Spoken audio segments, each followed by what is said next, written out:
कुछ महीने ऐसे ही कमाई होती रही तो वो दिन दूर नहीं जब मेरे बंटू का इलाज हो जाएगा और वो पूरी तरह ठीक हो जाएगा। बंटू दिनेश का 7 साल का बेटा था और उसके दिल में छेद था। उसके ऑपरेशन के लिए डॉक्टर ने काफी खर्चा बताया था। दिनेश जब भी शाम को घर लौटता तो बंटू अक्सर उससे पूछता, पापा आपने मेरे इलाज के लिए पैसे जोड़ लिए क्या? अब कुछ ही महीनों की बात है बेटा, मैं जल्दी ही तेरे इलाज के लिए पैसे जोड़ लूंगा।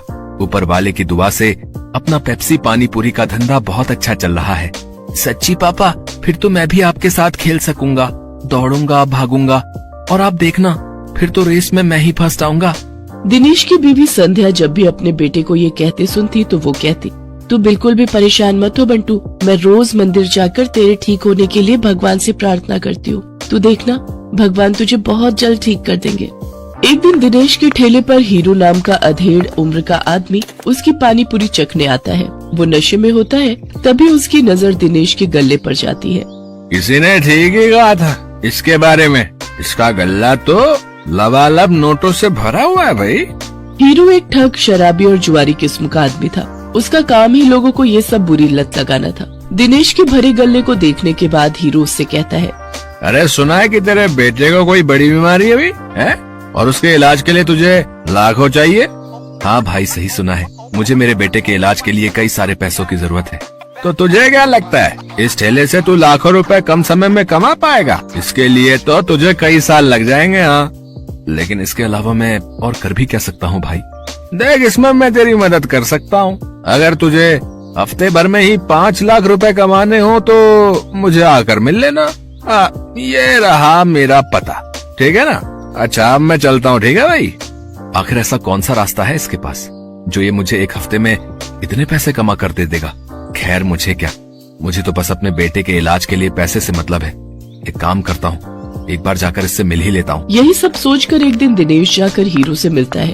हीरू उसे ऐसे सपने दिखाता है कि दिनेश ज्यादा पैसे कमाने के लालच में उनके साथ जुआ खेलने लग जाता है। कल मैंने 1000 रुपए लगाकर 2000 कमाए थे। ऐसा करता हूँ आज ठेले की सारी कमाई ही लगा देता हूँ, एक दिन में डबल कमाई हो जाएगी। धीरे धीरे दिनेश को जुए के साथ साथ शराब की लत भी लग जाती है। शराब की लत उसे ऐसी लगती है कि उसका अपने काम में मन ही नहीं लगता और वो ठेले पर खड़ा होकर भी शराब के नशे में डोलता रहता है। भैया एक प्लेट लगाना तो। अरे लगता है इस आदमी ने तो शराब पी रखी है। चलो चलो हमें नहीं खानी इसकी पानी पूरी, चलो दूसरी वाली पानी पूरी खाने चलते हैं। धीरे धीरे दिनेश के सभी ग्राहक कट जाते हैं और वो सभी दूसरे पानी पूरी वालों के पास जाकर पानी पूरी खाते हैं। ये देख भोला और राजू बहुत खुश होते हैं। देखा भोला, अपनी चाल कामयाब हो गई ना? बिल्कुल सरकार, अब देखना उसकी पानी पूरी की तरफ तो कोई देखेगा भी नहीं, सब अपनी ही पानी पूरी खाएंगे। कुछ दिन ऐसे ही बीतते जाते हैं। अपने धंधे को मंदा देख दिनेश शराब और जुए की लत में और डूब जाता है और उसका बचा खुचा धंधा भी चौपट हो जाता है। ये सब देख संध्या और बंटू बहुत दुखी होते हैं। फिर बंटू अपनी माँ से कहता है, माँ अब तो मैं कभी भी ठीक नहीं हो पाऊंगा ना, पापा तो अब सारे पैसे शराब और जुए में ही उड़ा देते हैं। तू परेशान मत हो मेरे लाल, बस ऊपर वाले पर भरोसा रख, एक दिन सब कुछ ठीक हो जाएगा। सारा दिन नशे में धुत रहने और धंधा चौपट होने के कारण दिनेश के घर में खाने पीने के भी लाले पड़ जाते हैं। माँ अब तो घर में खाने के लिए भी कुछ नहीं बचा, अब तो लगता है भूख से ही हम सब मर जाएंगे। ऐसा नहीं कहते मेरे बच्चे, सुख दुख तो जीवन का हिस्सा है। आज बुरा वक्त आया है, कल अच्छा वक्त भी आएगा। ऐसे ही कुछ समय और बीत जाता है। फिर एक दिन उस बाजार में एक आदमी आता है जो सबको पर्चे बांट रहा होता है। तभी वो दिनेश के ठेले पर आता है।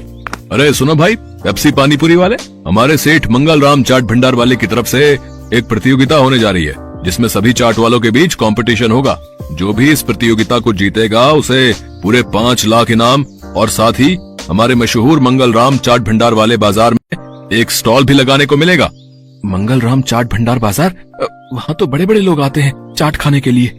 अरे तभी तो कह रहा हूँ, अगर जीत गए तो रोज की अच्छी खासी कमाई होगी और 5 लाख मिलेंगे वो अलग। मंगल राम चाट भंडार कोई ऐसी वैसी जगह नहीं थी, बल्कि शहर का फेमस चाट बाजार था जहाँ शहर के बड़े बड़े लोग चाट खाने आते थे और कई टूरिस्ट भी वहाँ आते थे। उस बाजार में चाट लगाने वालों की अच्छी खासी कमाई होती थी, लेकिन ये सब बातें जानते हुए भी दिनेश उस प्रतियोगिता में कोई खास दिलचस्पी नहीं दिखाता।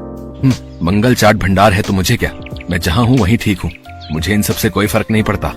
उधर भोला और राजू उस कंपटीशन के बारे में सुनकर आपस में कहते हैं, सुन भोला, इस कंपटीशन को तू जीते या मैं, मुझे कोई फर्क नहीं पड़ता, बस कोई और नहीं जीतना चाहिए। हाँ भाई, बस एक उस दिनेश का ही डर था, लेकिन वो तो हमारी कृपा से फेल हो चुका है, तो अब हम दोनों के अलावा उस कंपटीशन को कोई जीत ही नहीं सकता। अगले दिन हीरो भोला और राजू से मिलने आता है। क्यों भाई, मान गए ना मुझे? आखिर मैंने शराब और जुए की लत लगाकर उस दिनेश के धंधे को चौपट कर ही दिया भैया। तुम्हारे एक बार कहने से ही तुम्हारे दुश्मन को कैसे ढेर कर दिया मैंने। अगर वो ढेर नहीं होता तो हमारा धंधा आबाद कैसे होता भाई? उसकी पेप्सी पानी पूरी ने तो हम लोगों का धंधा ही चौपट कर दिया था भाई। तभी उनकी ये सारी बातें दिनेश सुन लेता है और अपने किए पर उसको बहुत पछतावा होता है। मैं भी कितना बेवकूफ था जो इन पाखंडियों के झांसे में फंस गया और बर्बाद हो गया, लेकिन अभी भी कुछ नहीं बिगड़ा है। मैं इन सबको मजा चखाऊंगा, मैं इस प्रतियोगिता में हिस्सा जरूर लूंगा। यही बात मन में ठाने दिनेश उस चाट प्रतियोगिता में हिस्सा लेता है और अपनी पेप्सी वाली पानीपुरी की रेसिपी से इस कॉन्टेस्ट को जीत लेता है, जिससे उसे 5 लाख का इनाम मिल जाता है। साथ ही मंगल चाट भंडार में स्टॉल लगाने के लिए जगह भी। इनाम से मिले पैसों से वो अपने बेटे का इलाज करवाता है। बंटू पूरी तरह से ठीक हो जाता है और वो भी दूसरे बच्चों की तरह खेल कूद करने लगता है। दिनेश की पेप्सी पानीपुरी अब मंगत राम चाट भंडार की जान बन गई थी। उस बाजार में जो भी ग्राहक आता वो उसकी पानीपुरी चखे बिना वापस नहीं जाता। उसकी तरक्की देख राजू, भोला और हीरो को अपनी करनी पर बड़ा पछतावा होता है।